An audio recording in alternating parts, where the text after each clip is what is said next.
RMP നേതാവ് TP. Chandrasekharan കൊല്ലപ്പെട്ടിട്ട് ഇന്നേക്ക് 14 വർഷം തികയുകയാണ്. 2012 മെയ് 4-നാണ് ടി.പി. ചന്ദ്രശേഖരൻ രാഷ്ട്രീയ എതിരാളികളുടെ കൊലക്കത്തിക്ക് ഇരയായത്. കേരള രാഷ്ട്രീയത്തിൽ കോളിളക്കം സൃഷ്ടിച്ച സംഭവമായിരുന്നു റവല്യൂഷണറി മാർക്സിസ്റ്റ് പാർട്ടിയുടെ സ്ഥാപക നേതാവായ ടി.പി. ചന്ദ്രശേഖരന്റെ വധം. 2012 മെയ് 4-നാണ് ഇന്നോവ കാറിലെത്തിയ അക്രമി സംഘം വടകര വള്ളിക്കാട് ജംഗ്ഷനിൽ വെച്ച് ചന്ദ്രശേഖരനെ ആക്രമിച്ച് കൊലപ്പെടുത്തിയത്. CPM ഒഞ്ചിയം ഏരിയ കമ്മിറ്റി അംഗമായിരുന്ന ചന്ദ്രശേഖരൻ ഏറാമല പഞ്ചായത്ത് പ്രസിഡന്റ് സ്ഥാനം ജനതാദളിന് വിട്ടുകൊടുക്കാനുള്ള തീരുമാനത്തിനെതിരെ നേതൃത്വവുമായി കലഹിച്ച് 2009-ൽ പാർട്ടി വിടുകയും റവല്യൂഷണറി മാർക്സിസ്റ്റ് പാർട്ടി രൂപീകരിക്കുകയും ചെയ്തു. തുടർന്ന് ഒഞ്ചിയം പഞ്ചായത്തിന്റെ ഭരണമടക്കം CPM-ന് നഷ്ടപ്പെട്ടു. ലോക്സഭാ ഇലക്ഷനിൽ വടകരയിൽ ചന്ദ്രശേഖരൻ മത്സരിച്ചതും 23,000-ഓളം വോട്ടുകൾ നേടിയതും CPM-നെ പ്രതിസന്ധിയിലാക്കുകയും ചെയ്തു. ഈ കൊലപാതകത്തിൽ 3 CPIM നേതാക്കൾ ഉൾപ്പെടെ 12 പ്രതികൾ ശിക്ഷിക്കപ്പെട്ടു. കൊലയാളികൾക്ക് എല്ലാവിധ സൗകര്യവും ചെയ്തു കൊടുക്കുമ്പോഴും ഈ കൊലപാതകത്തിൽ പാർട്ടിക്ക് പങ്കില്ലെന്ന് CPM ആവർത്തിച്ച് പറഞ്ഞുകൊണ്ടിരുന്നു. ഇന്ന് ടി.പി.യുടെ ചരമവാർഷിക ദിനത്തിൽ UDF നേടിയ വലിയ വിജയത്തിന് പിന്നാലെ ഫേസ്ബുക്ക് പോസ്റ്റുമായി അദ്ദേഹത്തിന്റെ ഭാര്യയും വടകരയിലെ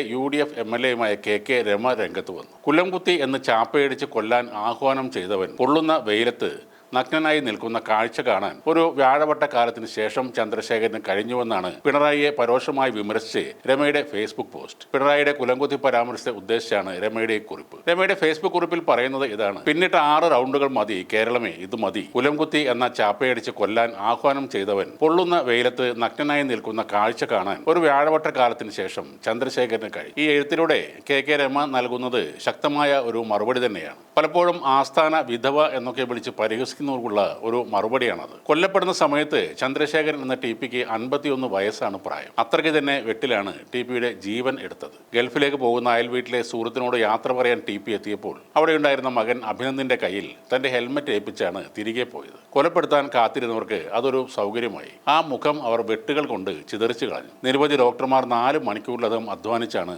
ആ മുഖം തുന്നിക്കൂട്ടിയെടുത്തത്. വെട്ടേറ്റ മുറിവുകളെ കൂട്ടിയിണക്കുന്ന തുന്നൽപ്പാടുകളുള്ള സ്വല്പം ചീർത്ത മുഖം ഇപ്പോഴും ഓർമ്മയിലുണ്ട്. ഒറ്റ വെട്ടിന് തീർക്കാമായിരുന്നിട്ടും വീണ്ടും വീണ്ടും ഏൽപ്പിച്ച ആ വെട്ടുകൾ മറക്കാതിരിക്കാനാണ് ഞാൻ രാഷ്ട്രീയം ശ്വസിക്കുന്നത്. ഇതാണ് രമ പിന്നീടൊരു അഭിമുഖത്തിൽ പറഞ്ഞത്. ടി.പിയുടെ പഴയ ഫോൺ നമ്പറാണ് ഇപ്പോഴും രമയുടെ ഔദ്യോഗിക നമ്പർ. ടി.പിയുടെ KL 18A6395 എന്ന നമ്പറും കളഞ്ഞിട്ടില്ല. ഇന്ന് ഒരിക്കൽ കൂടി KK രമ MLA പദവിയിലേക്ക് എത്തുകയാണ്. ടി.പി ചന്ദ്രശേഖരനെ ഇല്ലാതാക്കാൻ ശ്രമിച്ചവർക്ക് മുന്നിൽ ഒരു ഓർമ്മപ്പെടുത്തലായി അവർ ഇനിയും നിയമസഭയിലും ഈ നാട്ടിലും തന്നെ ഉണ്ടാവും.